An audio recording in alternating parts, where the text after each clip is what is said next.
So my name is Carly Fisher, and for The Culture, I am the creative producer and tour director. So I'm Laura Jackson, and I am the exec producer. See, even I can't say it. Exec producer. The writer and the actor. So wearing a few hats, and then, alongside those, I go home and then I'm mum. And then you're mum. Yeah. That's another hat altogether. That's I know right. that hat really well. Yeah. So tell me, The Culture's been such a great success. We've heard so many awesome things about it. You guys have been touring for 8 months? 8 months. 8 months. It would So seem. Australia, New Zealand, overseas. We actually started in New York. You started in New York? Yeah, Yes. the show made its debut there. That was the first thing Laura said to me when we met was, we're starting in New York and then make Australia happen. And I was like, this Okay. girl's ambitious and I like her. Let's do it. Look, you have to. I'm coming in as a layman because I have no idea about theatre production. I just like to go and watch and go, yay, that was You're our fantastic. favourite kind of person. Yeah, right. So I have no idea about the ins and outs of how you even start, how this becomes a concept, becoming a play, I'm starting in New York because I would assume that you would start, try Melbourne and then maybe go there. But you went bang, New York. So tell me, how did this all eventuate? Well, I had first written the play actually a number of years ago. I had a version that I'd written in sort of 2014, 2015. And then COVID struck and there were no auditions and the whole industry was on its knees and we had nothing to do. And so I was hunting for some online classes to do with some different acting teachers to kind of just keep myself fresh Busy, and creative. Yep. And so I started doing some classes with Bethany Caputo, who is the director of this show. She had come to work with us at NIDA for a couple of weeks just doing she does Michael Chekhov training. So I really enjoyed that. And so I started doing some online classes with her. She was in New York and I was back here. And I asked if she would read this old version of the play, and she did. She really liked it, and then we did a number of Zoom readings and had different actors reading opposite me to kind of see how it sounded in different actors' mouths, and then it went on a gigantic rewrite journey. So I brought on We love a rewrite. Yes, I know all about rewrites. brought on a dramaturg, and so both the director and the dramaturg. Because the story covers the friendship between a straight woman and a gay man, and I really wanted to be authentic in the portrayal of Will's character, because obviously I could write Katie's character from my own life and experience, but I wanted to get some input, some mentorship from LGBTQ mentors and writers. And so the dramaturg and the director were able to provide me some feedback because they're both lesbian women and they both had a lot of great ideas on developing that. And then we also had a number of different actors reading the part of Will, and they gave me their feedback too.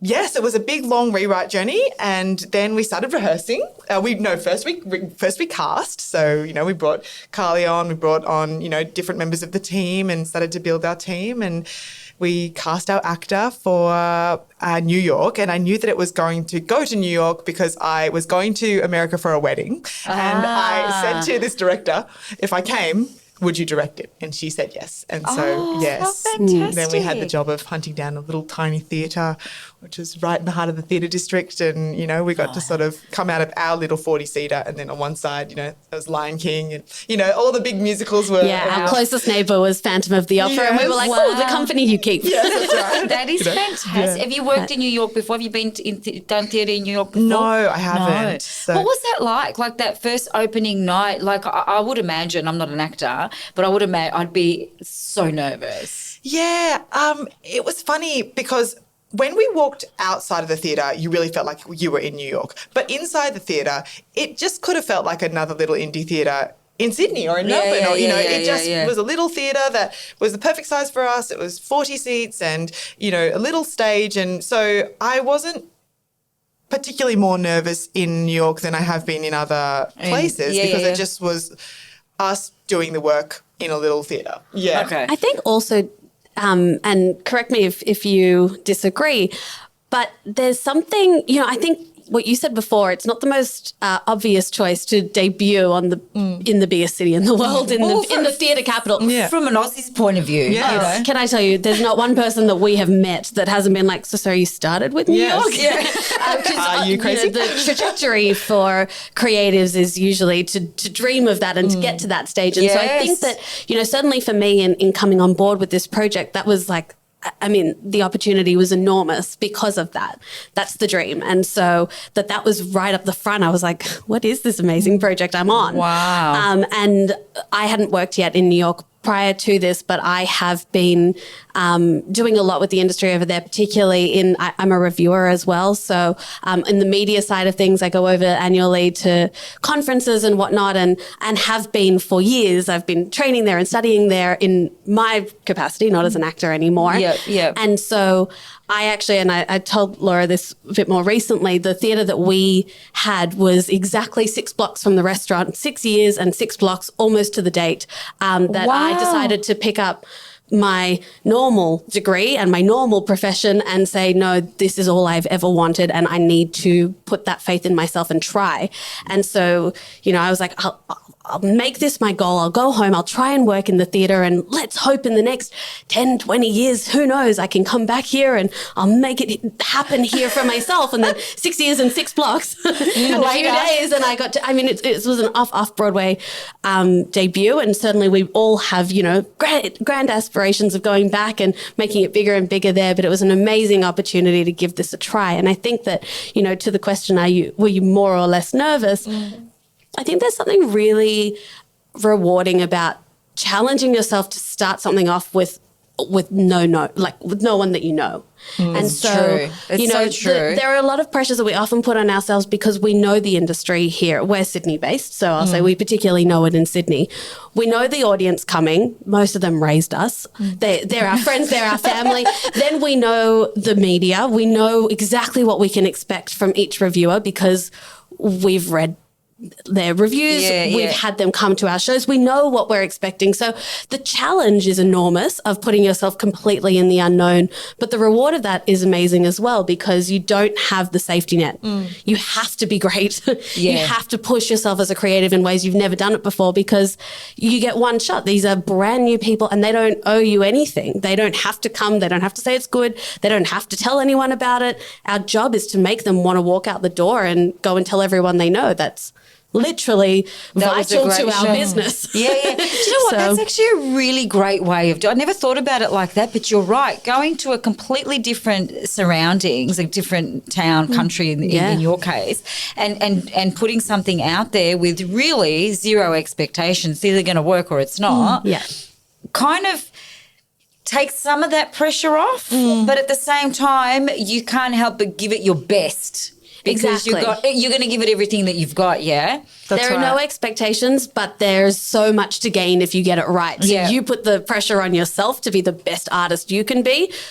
But you do have that safety net of, I'm not going to crash and burn if this doesn't work. But it did, so that was good. And the reviews have been great. Like, you've got a terrific tale told with delectable realism. Bravo, the Barefoot Review. Wonderful, timely and poignant. The Front Row Centre, New York City. Like, you've got some incredible reviews. Yes, we've been really touched and proud of the response. And the audience response has also been really positive, which is amazing. And, as Carly said, we didn't know people in a number of cities. I mean, we started in New York, but then we went to Wellington in New Zealand and we didn't know a soul. And then we were at Adelaide Fringe. And so, we might have my friend's mum's sister, like people you could drag in. About three contacts between the group. So there was, and then Hobart again, a few contacts, but really getting it out to strangers. Sydney, we got to do it for all our friends and family, but then here in Melbourne, again, a few contacts, but really just getting it out to strangers and having the feedback be really positive in all these different cities, both from reviewers and from audience members, is really heartening and really exciting. And we're really proud of that. I'm really proud of it. Are you girls both from Sydney or are you both from Sydney? And how much longer are you in Melbourne for? We are in Melbourne. Well, we've got 2 more shows, Friday and Saturday, and then we have to, bump out and pack up and head home on Sunday. And is this your final one here in Melbourne? Yeah. You're ending Yeah, with the you're ending- culture. Oh wow. Culture ends here. And so we've done 61 performances so far. So we have 2 more to go and we'll end on 63 shows. And so we're... That's a good number. Number 9 is a good number. Yeah, But that's number right. 9 is like, okay, done, Yeah. time for something new. And that was a really hard decision to come to as well. We certainly really entertained the idea of, do we want to tour this more? Does it end here and whatnot? And we really had to take the emotion out of it at some point and really consider what is the best thing for the show. Where does the show have the most future? And we realized that its greatest future is for us to say, we've had an amazing time doing it, but it's someone else's turn. And so, to that, we're really hoping, and I hope you don't mind me saying this, but, the goal is very much to get this out into the education sphere and to the universities. That what Laura has written is very powerful and very, very relevant, very easy access for young people. And so to get it into universities would be an enormous coup because they're conversations that university students need to have, and it is written intentionally at that level. Yes, it's written for young, woke, cool people. Yeah. And well, we think we are that. We know that it's got its next generation and that the show should continue to go. And there are these important conversations need to continue to be had all over the country. It's very Australian in the way it's written, intentionally so, and that makes it awesome and very homegrown. So there's nowhere that in Australia that this will not resonate. Yeah, 100%. And so it's time to, with a very heavy heart, say it's time for us to bow out from it and to move into the next phase of its life. Yeah, and you're right. The play is about topics. It's about things that we are experiencing right now, not only in the dating scene, but also as individual, as we're growing and transitioning into this, a new way of thinking. And there's generational cultures and all that we have to consider as well, especially here in Australia. Absolutely. And like I said to you before, I'm Eastern European, so I was brought up very differently to the way my kids are being brought up. There is that little bit of, of the old part of who we are and how we came here as immigrants, but there's also that new generation. And I can always, when I talk to my older son, I'm like, wow, is that really coming from your mouth? That's really cool that you think like that, And you're right. I think these conversations do need to be had and in support of people's beliefs and the new way of living and just being a little bit more open. And I always say we just kind of need to be a little bit more open and not so much. I don't want to use the word progressive because I feel like everyone progresses at a certain time when they're ready. But if we're a little bit more compassionate to each other and try and kind of walk in each other's shoes, we'll come from it from a different angle. And I feel like the play really, really touches on those things because the characters are different but the same because they're both going through similar things, I believe. That's right. I haven't seen the play. I want to see it this weekend before you finish. Please. But I've heard a lot about it. So, Laura, tell me a little bit more about how, like you said, you wrote this play during COVID. First of all, what inspired you to come up with a story like this? Because it's a quite interesting story. It's a quite intimate little play too, and it's about two people and their unique relationship they have with each other, and then going out into the world and the struggles they have in dating and all that sort of stuff. Exactly. Yeah. So I had this first version that I wrote even, earlier than that. I wrote in 2014, 2015. And around that time, some of the inspiration for it, because it's very much about the friendship between, this gay man, this straight woman looking for love. And she ends up in quite a toxic relationship. And some of the inspiration for that, around that time, the veil was starting to be lifted on our discussions of domestic violence, and we were starting to recognize the figures and some of these things that have been this way for a long time but haven't been discussed. And so at that time, Rosie Batty was Australian of the Year, and she was talking about the devastating story of the murder of her son Luke at the hands of her ex-partner. And she talked about, these aren't her words, but the concept that she was listened to because she had a certain privilege, because she speaks really clearly, she's well educated, she is a white woman, and she essentially said, I am an unlikely victim. We have a incorrect stereotype about what a domestic violent victim might look like. And it's it's stereotyped, and it's not actually, that she was sort of saying that violence doesn't discriminate. It's borne by women of all ages, classes, sexes, gender orientations, all kinds of women. And so I took some of that into the character of Katie because she is very outspoken, cheeky, feminist, and she says herself at the end that she didn't think that this would happen to her. And so that an audience member could see themselves in her and also think, wow, this could happen to anyone. And, to add to that, there's absolutely groups that are more affected by these issues. And so it's certainly not to say that it's borne equally. It just can be borne by women of all kinds of, positions. 100%. And so I think that was some of the inspiration. And then with the rewrite, we've brought in a lot of topical references. We've made it very funny and cheeky. It's, as I said, told through this friendship. So that was, deeply inspired by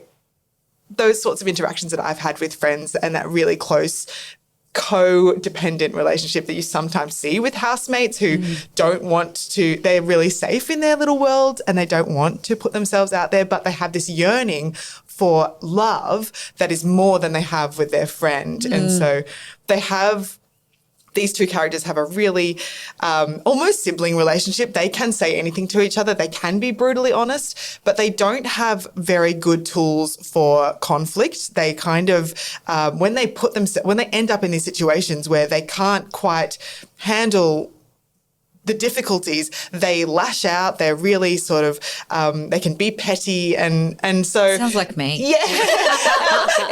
I guess that's the reality, is that they have that deep love, but sometimes they're really, because they are that person for the other, they can also be terrible to each other. But, they always will love each other beneath any kind of petty drama. Because it is a certain type of relationship, and you're right, you're describing it like a sibling, and I think of, obviously you met my brother, and it's very not too dissimilar to that. It's like, as much as some days I want to throw him out the window and I'm sure he does too, at the same time, if I don't hear from him for a couple of days, it's like, where is he, what's going on, is he alive, right? And it's interesting because I can only be as brutally honest and say what I want with him, probably more than even my kids, totally. Because I'm always fearful of, and it's probably a little bit unfair now that I think about it, because it's like, I would probably not say certain things to my kids of not wanting to upset them.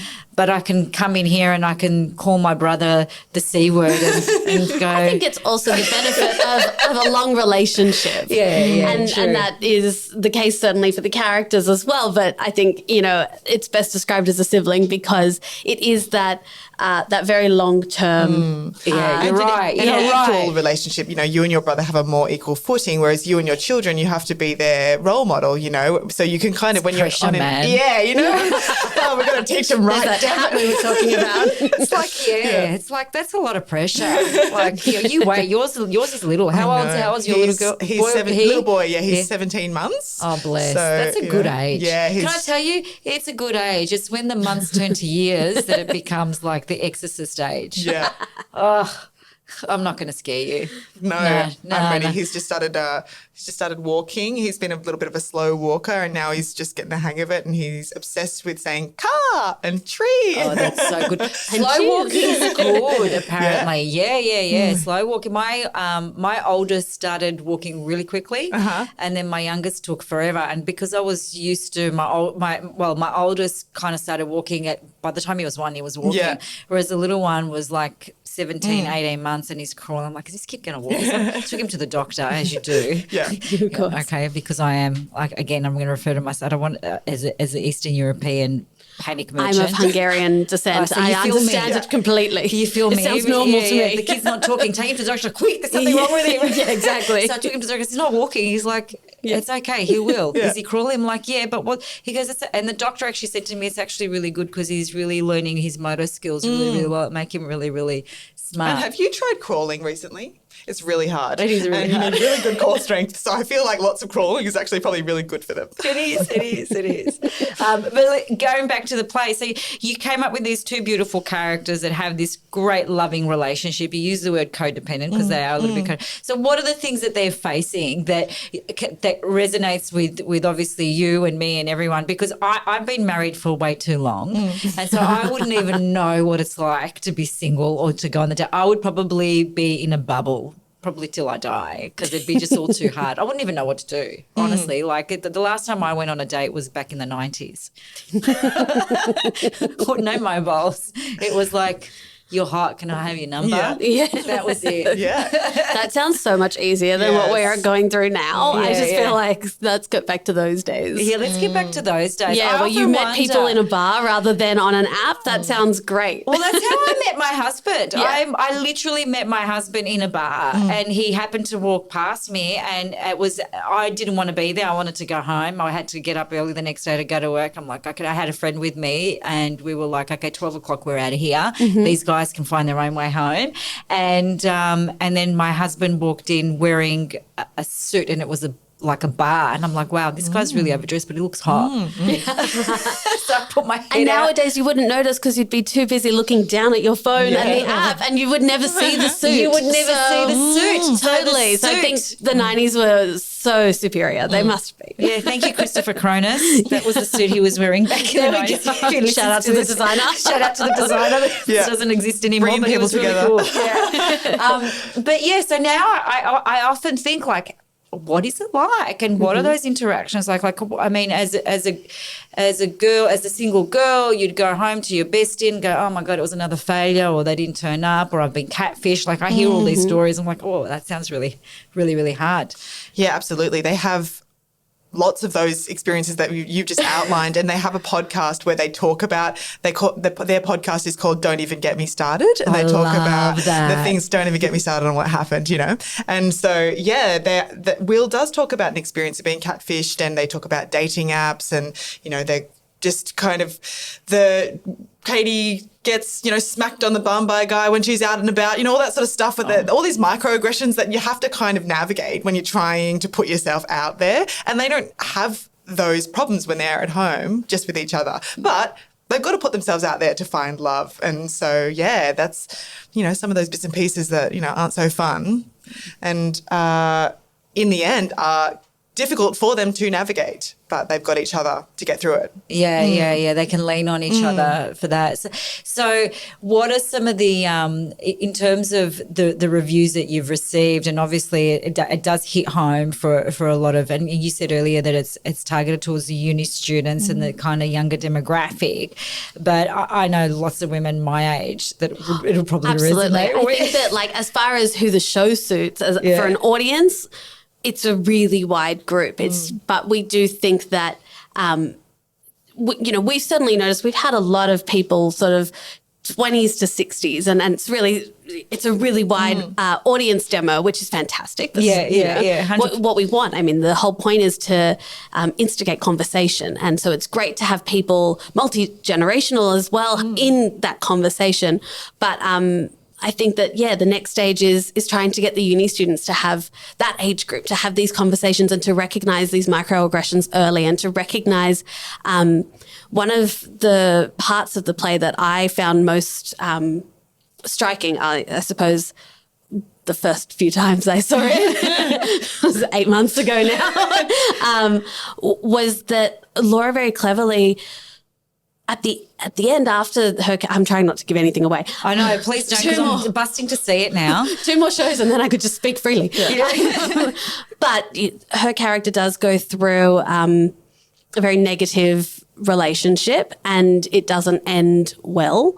And in that, in analysing how she got to that stage, she really does pick out, these little things that we wouldn't necessarily consider as red flags. And how along often the does way. that happen though? Like, I've had... You don't know until don't you have the know. benefit of retrospect. And in this particular scene at the end where she does list the little red flags that she missed, the first time I heard it, I was like, God, I would never have thought of that. Of course you miss that. I would miss that too. Yeah. And is that something I should now be aware of? Like, God, I'm glad I saw the play, so I know to watch out for that. Like in the next relationship, you know. And I think for me, that's one of the great takeaways from this show, particularly for a younger generation who is out there in this very hard dating scene.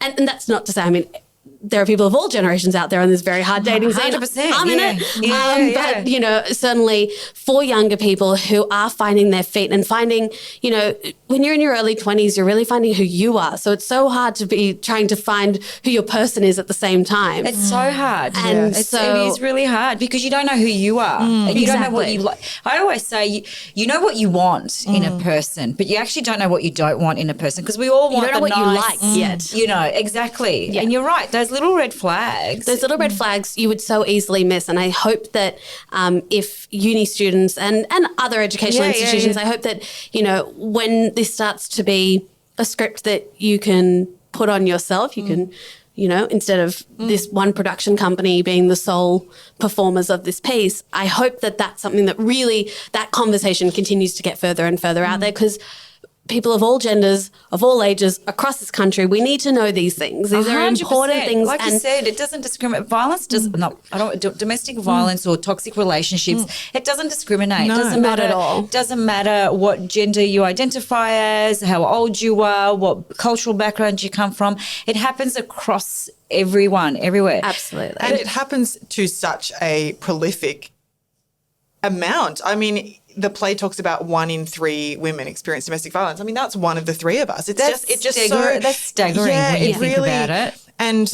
And just to Carly's point about it being quite a wide audience who is coming, I do think there's a certain catharsis for women who are, you know, beyond those sort of uni years who have maybe been through some of this or who knows someone who has. Because we're now talking about it, whereas it wasn't so freely discussed. No way. Not even in the 80s or the 90s. And you'd know, like, I mean, I was a lot younger, but you'd know there was always someone in my parents' friendship circle that was being badly abused. Absolutely. And then all the stuff that comes along with that, the fear of leaving by the, you know, they're on their own, no, you know, access to finance. Like, there's all these other issues and that come along sometimes with that's the most dangerous time when you do leave. That's when some of the worst things can happen. Yeah. But Laura, I'm really fascinated as an actor. Like, obviously you've got to dig deep to kind of your character, you just said had experienced obviously a toxic relationship, so you know, to trying to find that kind of and dig into those emotions. I haven't seen the play, but to do your research, did you talk to women? Did you talk to psychologists, therapists? Like, how did you get the grasp, even to find the red flags that you mentioned, Carly? Like, you know, how did you come up with that idea, or how did that all transpire? Yeah, it's been a synthesized experience. Bits and pieces have come from all different parts. Some have just been, you know, reading, researching, reading women's stories, speaking to women. Sometimes I think what I enjoy about being an actor is the opportunity to have a deep empathy for another person and get to step into their shoes. And I feel that I approach the world with quite a deep empathy. And so sometimes I'll take on news stories quite personally, and I kind of feel this global suffering of women right at my own personal heart. And I think a lot of women kind of feel that way, that you see, you know, a woman being mistreated or even a child. Now I've had a child. It's really hard to watch those news stories. So I think I've sort of absorbed some of those, you know, that research into my body to allow me to play the character. Bits and pieces from friends' experiences, little bits of Katie are from my experiences, not particularly this part, but the bits that lead up to it. The microaggressions. That's right, yeah. And so I think it's been, as I said, sort of a synthesis of lots of different things that have come and flowed into it. And also I get to play the role. Obviously I wrote the role, but I get to discover in the moment, you know, things, different parts of her. She has really grown as a character from what the character looked like in New York to what she is in Melbourne. We've had 61 times to plus all the rehearsals. Evolve a if little bit if more. we added all the rehearsals, we've probably done it 300 times. They're all I've seen the show way over 100 times, way over. each moment kind of gets its time and gets its opportunity to be expanded and played with, and just going back to when we were deciding should we keep on touring, I do really feel like we have done this show justice. I'm really proud that we have had the time to pull each moment apart and really build the character and speak to lots and lots of audiences. That's my favourite part, actually. Really? Is when audiences talk to us afterwards. Really? Yeah. I have, 61 times I have now watched Laura take a bow, and rather than, like many actors, just enjoying the bow and accepting the applause, I have never seen this show without Laura turning around and saying, before anyone leaves, I'd really appreciate sticking around for a conversation. And so 61 times now I have watched her stay back. I've never seen this girl just leave the theatre. Oh, you're Ever. the best. That is so Ever. beautiful. And so it's encouraged the team. It how- means the other actor does it as well. The stage manager, everyone sticks around to have these conversations. I think that was something very early, something established by you as, this is Powersuit Productions, which is Laura's company. It's the debut production. And this was the way that Laura wanted it to go out. This is the type of production company that this will be. And Love it. yes, the culture is its first iteration, and it's been a very big show for its first run out the gate. But as well as, really trying to encourage a strong connection with the audience, Laura, also, we really had a conversation, a big conversation when we were coming back to Australia to say, how do we do more than just tell people to have a chat and quite literally, how do we put our money where our mouth is? And that's a hard one. You know what? That is, and that's one of, I guess, one of the things I love about you guys is you do actually put your money where your mouth is. You're out there, you're tackling issues in a fun, witty, charming way. Because often the best way to get people to have these hard conversations is to surprise them with the fact that they're having it. And we use the arts for that. And both of us feel very passionately about this as artists, that, it's wonderful to have your comedies and to have your light. And we all need that as well. We need the escapist part of the arts as well. But we personally both love to make cause-focused theatre and cause-driven theatre, and to use the arts as a way to really instigate conversation and make actual change. So one of the things that Laura did, and you should speak more to this than I should, but I'll introduce it for you. One of the things that Laura did was find a charity in every city that we were going to in Australia and New Zealand, and not just encourage audiences to learn more about that organisation and the work that they do and make a donation, but to seriously put money where her mouth is and match that donation as well in every city. Bless. So you can speak Tell more to me that more in about Melbourne. that, because so tell me more about that, because I did read that. You definitely put your money where, and I love that. I think more of that. Yeah. I think, what a legacy for Powersuit. As its first show, this is what it does. It's pretty cool. Tell me a little bit more. It is. It's so Pretty cool. That's It's why so- I'm here 8 months later. Oh, well, 18 Well, months how later, can you And actually. she loves me, And she loves you. Oh, don't tell I've people got two publicly. questions. First, before we go into the charities, I want to ask you, when you stay back and encourage the guests to have a conversation, what's some of the feedback that you get? What do they say? I love that. And they love it. They always, I'm going to hunt loves you me down compliments, which is after I fabulous. watch it. You won't have to hunt. She's standing at the front asking you to please. Talk to me. Me. Yeah, so that's really special. I always just feel kind of, glowy and happy because they talk to me. But then often about how fabulous they thought it was. But then often it will transmute into a different sort of conversation where we some might say, I'm going to go home and talk to my son about this. Or what happens quite often, I was talking about this last night, I would say 25% of shows, someone comes to me afterwards and discloses that they felt seen by the show because of their own personal experience. So either something has happened to them, or there was, people who had happened to people they knew, close family members, and It shines a light on Yeah. those topics and those issues, doesn't it? Definitely. And that's why I say it does resonate. It resonates with a lot of people. Yeah. So Yeah. they literally come up They to you come and go, say, hey, wow. hey, thank you so much for this. My mother, myself, I was in a relationship like this. And I'm so honoured that people feel comfortable enough to be able to speak to me about it, that they feel like it's a safe space, that they can talk about it, and that they feel a certain catharsis by seeing the show. And I'm really honoured that they feel that it was an authentic portrayal, because, you know, and it could be quite triggering for a lot of people, and sometimes they are triggered. But, you know, the way we're approaching this topic is, you know, to warmly invite them in. We actually were talking about this. We had this line in the marketing material that said, you know, you're invited into Will and Katie's living room and then into an important wider conversation. And that's totally been our approach. Just warmly invite them in. The set is a living room. You know, come and join us. See these two characters navigating their way through this journey, and you can put yourself in the living room with them, like you're there with two besties. I love it. It really is. It sounds really heartwarming at the same time. It is, and I think like that also is something that, you know, we had to discover that. And so, you know, when we speak about this being an 8 to 18 month journey, and all of the rewrites and the iterations and whatnot, the show has changed and evolved so much. So, you know, just before we started, I think someone from your team said, you know, do you ever get sick of doing the same thing? And we can't, because we keep changing it.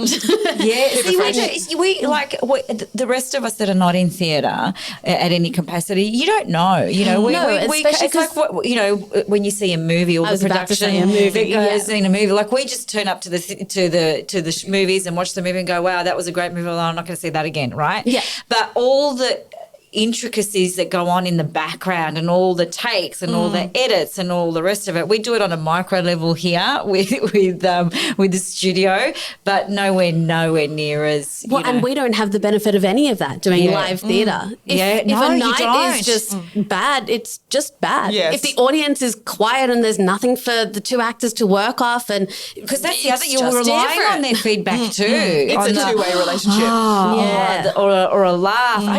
You know what? Didn't think about that. We don't get the opportunity to edit, and that is honestly why I exclusively do live. I don't function in the way of film and TV, and it's an amazing medium, and I have so much respect for all the artists that do that. I personally don't, because I'm a sucker for punishment, and I like the sitting on the edge of my seat, particularly as a creative. You know, it's one thing. I used to, as an actor as well, prefer to do live as well, because I like the challenge of having to keep it fresh every night. I think that is, you cannot possibly, if you haven't done this, understand how hard it is to deliver a completely authentic performance that feels like it's the first time the actors have ever said it 61 times over. Oh my God, I don't know how you guys do it. But we owe that to the audience. That's their job or our job. We have to do that. But as a creative, I've said it a few times now, actually, I think the most nervous I have ever been in anything I have ever done is the first time I directed a show, and it was only at a uni level, like the stakes were exceptionally low, but I directed a show and I sat in the audience on opening night, not on stage. It was the first time I'd ever not been on stage, and I was like, oh my God, I can't do anything. If it's shit, I'm stuck here. If it's amazing, I'm stuck here. What if they forget something?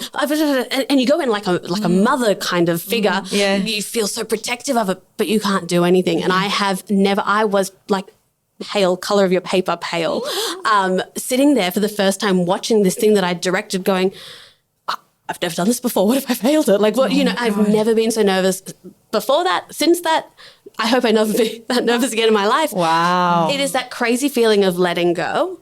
And to some extent, you have to do that as an actor as well. You have to let go to your character. And, you know, we're talking about the play has transformed because we had the luxury and the challenge of having the writer in the room, and that's me. And so we could shift it and rewrite it and change it. But at some point we had to say it's written and the actors have to make it work now, because we could always kind of go, oh, this scene is not quite working well, I'll just go and change these lines, and, you know, but actually that's the actor's challenge, is to make what is written work. And the director's challenge as well. Exactly. And that's really hard to do when you have the writer in the room. Yes. Oh my God, Leighton, that's hard. Like, if someone said that to me, I'd be like, nah, I can't do this. But what happens if you're having an off day? Like, as an actor, you can't. Like, you're on stage and you know what? your son's thrown up all over you. You're tired. You haven't slept. He's been up teething all night. You know, I had one night like that in Adelaide. Darcy was up all night. It was, one of those nights where it's just like sleep torture. Like, every half an hour he was up, he was crying. And the next day we had a 2-show day. So I was completely shattered and went in. But I don't know, so an adrenaline takes over, that, I wasn't Laura, the woman who has a baby when I was doing that show. I was Katie, and Katie has this vigor and this energy, and so Katie comes in. Yeah, everyone needs she a takes Katie. over. That's right. You need a inner Katie also, like, Katie doesn't have a kid. Katie's in her early 20s. Exactly. Katie has a this and a that and that, and you have to be Katie. Yes, you owe it to Katie, and you owe it to the audience. I need a Katie. Yeah. We all need a pocket Katie. Oh yeah, exactly. Katie's going to be our inner voice, our like inner a child. diversion. Okay, I'm Katie today. Yeah, That's absolutely. It. I love that. Yeah. And so, sorry, and what I was going to finish saying before as well is in all of these iterations as well, there have been so many different versions of what this could be. And I'm bringing it back to what we were discussing just a little bit before. Do you remember super early on, we were talking about like quite an abstract set? We were going to do all kinds of weird different things. And it was going to be like hyper real and whatnot. And like the more and more we've done this show, the more and more we've realized that, it has to be this super comfy living room. I mean, we go to the over effort of even making sure that there are items in the house that you would have in your house. Attention to detail. It's minute in this show. Like we go to we put a welcome mat down as you walk in, just so that, I don't know if we have one in Melbourne, but we had one in Sydney. We had a welcome mat so that it felt like you were coming in our front door. I love and it's all these tiny little details that this amazing team has gone to ensure that, like, when we say, come to this living room for a conversation. You're coming to a living room for a conversation. You're coming to this warm, as Laura said, we want it to be inviting because we know that once you're there, we need to ask a lot of you. We need to ask you to have a big conversation, because when you have that big conversation, this piece of art then goes on to have larger change and larger consequences. Positive. Yeah, and actually that's what we were just talking about before with the charity piece. With the charities, yes. Yeah. So that's sort of been this kind of call to action following on, because we did want to do something more than just talking about it. So we've worked with and supported women in crisis organisations all the way along our tour. So we've worked with, domestic violence shelters and or in Melbourne, it's Safe Steps, and they're a domestic violence hotline. So they're the ones to call right in that moment of crisis. Those sort of really, potentially quite dangerous 48 hours, there. And so we're really proud to be supporting them, and we've been supporting an organisation in each city, and we've been, as Carly said, I'm matching audience donations up to $2,000. So if audience want to make the contribution, we can kind of double the impact of that in each city. Yeah, so that is incredible. Well done. Yeah. That is absolutely incredible. Putting you on the spot. Do you know what we're up to at the moment? Not just for Melbourne, but around the tour? What's our total fundraising? I love that. So I think it's so important. You know what? I can hear it in your tone of voice and just in how you're talking about it. You almost sound like it's a responsibility you ask of yourself, and like you almost feel responsible about doing something for the betterment of others. Absolutely. Especially when the play touches so many important issues and conversations, as you said. And I think it's great. It's that next logical step, right? And involving the audience. It's like come and play with us. Come and have this conversation. And you know what? Let's do something about it now. Come and laugh, I love come that. cry, but mainly come talk. Yeah. And sometimes you can see something and you can feel a little bit helpless or a bit sort of exhausted with, the fact that these sorts of things are going on, or that, it can be triggering or reminds you of your own kind of troubles. And so having a bit of a call to action is kind of going, okay, well, we've seen this, we've talked about it, and this is just this little next step we can take. So I'm very proud of that piece. It's incredible. Congratulations. That's a great, to both of you, but to you, Laura, especially for really going out there and going, you know what, let's do this. And then for doubling the impact. So what are you guys up to? Yeah, so I'm going to be slightly making it up, but I know that we're roughly. Yeah, I think we're roughly, so this is we haven't, finished off Melbourne yet, but including what we've done, I'd say we'd be up to about about $10,000, I think, a bit more Wow. actually. I think we've Maybe just passed the 10. Just passed, yeah. So Wow, $10,000. Well done. For Collectively. organisations across the country. Yeah. Wow, that is incredible. And we really intentionally, and certainly Laura in her research of this, we looked for grassroots organisations where that money has legitimate impact. You know what I mean? It hasn't gone to an organisation with 60% administrative fees. Yeah, it's thank gone you. to someone who is on the ground helping daily, where this buys a new mattress or it supports a new worker to come onto the team, or whatever it might be for the individual organisation that we've partnered with in that particular city. And we've made it unencumbered giving. So we've sort of said, you don't have to tick certain boxes. We don't need onerous reporting. Just, use it for however is going to be effective. Yeah. Because also... And use it today. Yeah, at the end of the day, I mean... I'm really proud that we've raised, a bit over $2,000 for each place or whatever it was. But from like a broad philanthropic view, that's that it's a small amount. So a small amount with a small grassroots organisation is going to be more impactful. If you give $2,000 to a gigantic organisation, it might sort of just be gets lost in the system. I'm very familiar with that. It sounds a bit like Vinnie's Kitchen Lay, doesn't it?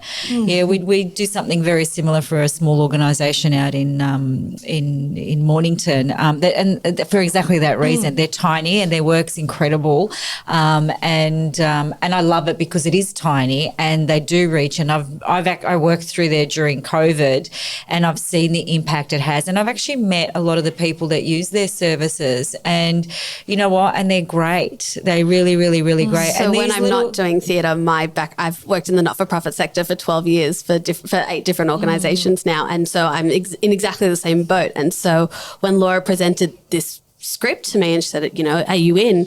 It's exactly what you're saying. It's knowing the people whose story, like here it's a character, but my work has afforded me such opportunities to meet and learn from people for whom this is not a story, this is an experience.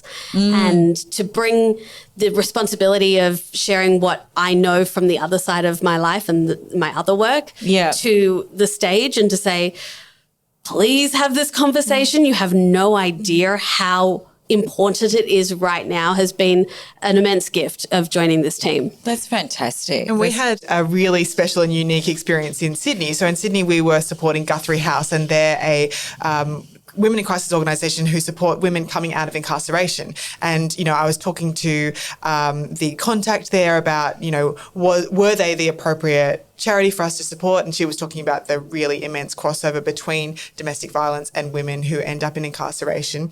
Anyway, they have a house where these women are living, and they asked if they could bring a number of the women to the show of the residents, and so they did come. I think there were about 8 or so, plus a couple of their workers, and they had never seen a theatre show before, and so they were the most involved audience members. That it was so amazing. They were gasping and calling out and going, "Oh my God, I know how that feels," and and they were also kind of, you sort of have these interactive. Interactive. You have these assumed kind of, theatre etiquette must be this way. They just didn't know, and they didn't really care. They were having a great time. That. So they were, they had a packets of chips and they were eating them and they're getting up and going to the bathroom, and it felt like that real. It's it is what we were talking about before, with the theatre being a live experience and being a interaction between the audience and us, that because they were giving us that energy, then we were giving back a different energy. The energy's reciprocal, isn't it? Because then you feel like, I want to do more now. That's and right. and that character blossoms even more. Yeah, and I got this really touching email from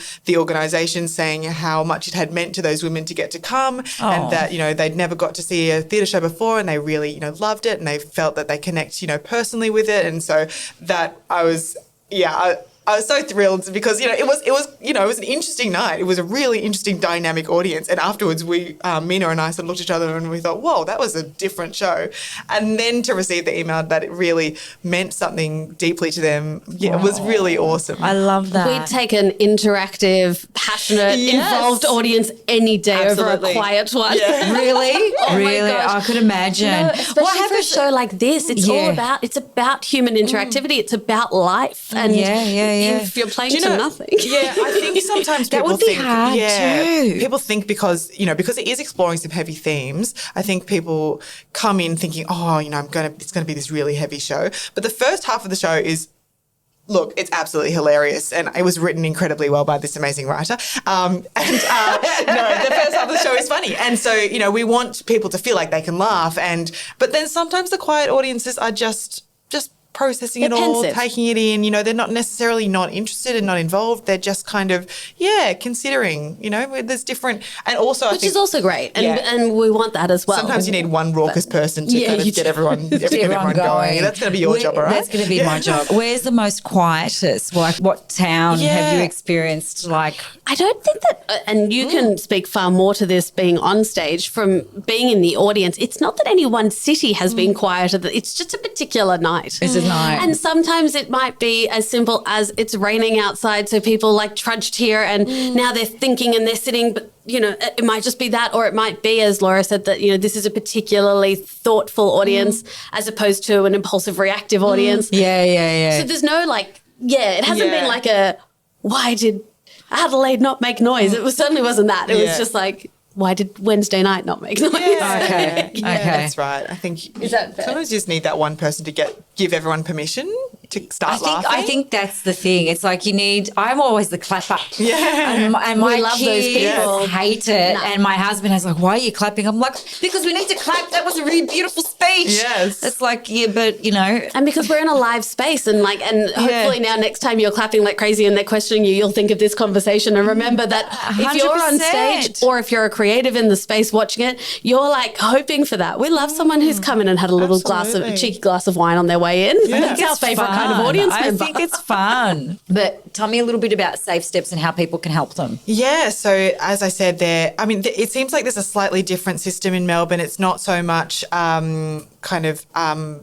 domestic violence. I can't think of the word, homes for people. It's more, like a shelter. Yeah, shelters is the word that I'm looking for. Yes. And so, when I was trying to find the appropriate charity, reached out to Safe Steps. They're kind of that immediate crisis support, but they also have a lot of amazing resources on there and information on their website. And they're a really interactive and engaged organisation. So they organised a candlelight vigil, which was on May 7th. I'm trying to remember if that's quite right. Which was in honour of to honour the women who had died, because of domestic and family violence. At the hands of violence. Yes, and so they organised for all of these different buildings and bridges and things like that to be lit up in purple as a kind of, a way to honour those people. And it was across the country. And so I've been speaking to Jodie. She's been my contact, and she's a very engaged, fabulous woman. And she came to our opening night and said a few words about the work that they do. And I wish I could remember off the top of my head, and I've recorded it, so I have the information. But the statistics that she gave us, the number of phone calls that they received, because as Laura said, they're a hotline. Is that correct? And they're the first point of call when you need help. You call Safe Steps.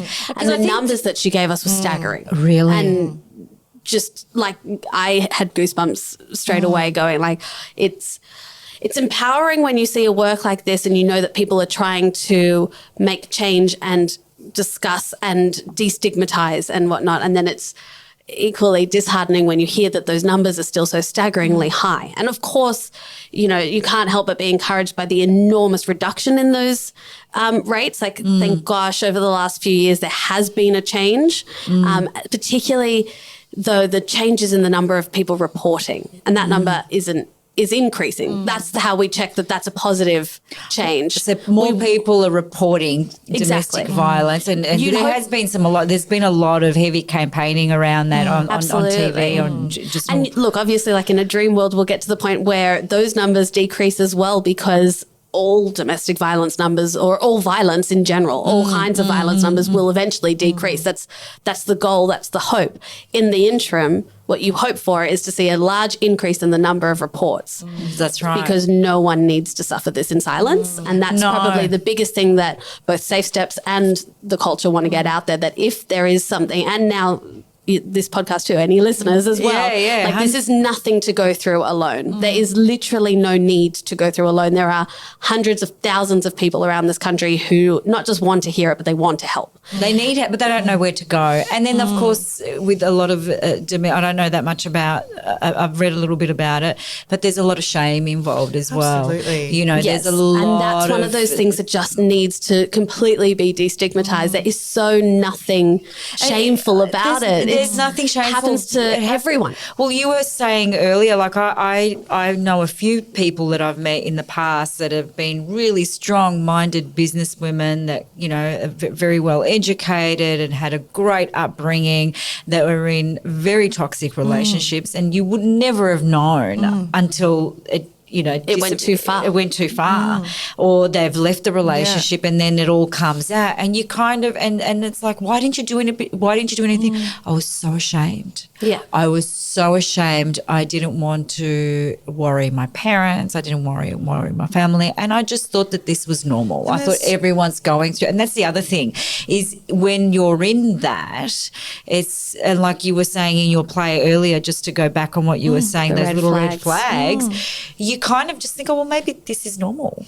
If something doesn't feel right, then it's not normal. And it doesn't matter if someone else is experiencing it. If it doesn't feel right to you, it's not normal. And I think that's the biggest lesson that needs to go out, not just to women, but to people everywhere. If it doesn't feel right for you, there's no such thing as normal. It has to feel good for you. And the minute it doesn't, that's when you call. And you're not burdening anyone. In fact, the only thing that becomes a burden is if, God forbid, it goes too far. Do you know what I mean? That's a lot worse. If you think about, your family, God forbid, receiving a horrible phone call, that's when you've become a burden to them because they only wanted to help along the way. It's also part of the toxic culture that we blame women for not leaving. That we're kind of, the conversation is so focused on why they don't leave instead of kind of what we can do to stop the perpetrators of violence. Exactly. And also the fact that the most dangerous time often is straight after leaving. So you can kind of, you might feel that you're in a relationship that you can kind of handle this level of, toxicity or violence, but you know that if you do leave, that somebody who is very volatile could get extremely angry and could make your life even more difficult or even potentially in danger. If you have children, so there's, and they say that it usually takes 7 times for a woman to leave because it's so complicated, Oh, it's complicated, and of course there's emotional, and you know what? And to some level,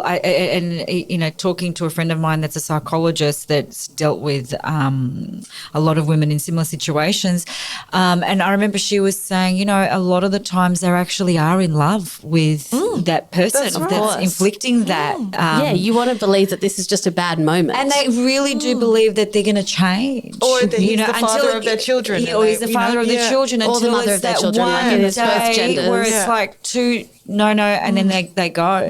So it is, you're right. We need to kind of shine a bit more of a light on it because I do feel a lot of it does go under the radar because we often assume violence in a relationship is always physical, but it's not necessarily always physical. No, there are so many. There's by the time it's physical, things are really bad. Yeah, there's a lot on the way to physical. There's a lot of the way, and if people can, even through this play, watching this play, can kind of a light bulb moment goes off and go, oh wow, actually, I'm gonna note that. I just want to say thank you so much for taking the time. Thank you. To come and chat with me today. I'm so excited about what the future holds for both of you. I'm really excited about this show. I love the work that you're doing. I love the topics that you're literally shining a light on, important conversations, and of course all the charity work that you do. So please come and visit me again. Yes, thank you so much for having us. You and the monkey. Me and the monkey. You said you were going to name him by the end. Marcel, but then I realised I might have stolen that from Friends. Wasn't Ross's monkey called Marcel? Yeah. We have a fact check going on over here. That's okay. Marcel monkey. I like that. Well, we should because it was David Schwimmer's. You know what? There's a good femme energy in this room, isn't there? Maybe it's Marcella. Marcella. It's Marcella. Well, I had Marcella on the dress before. Okay. And that looked quite good, Yeah. but I couldn't actually get her face stuck on there. Right? That's a challenge So for next time. Can we make it happen?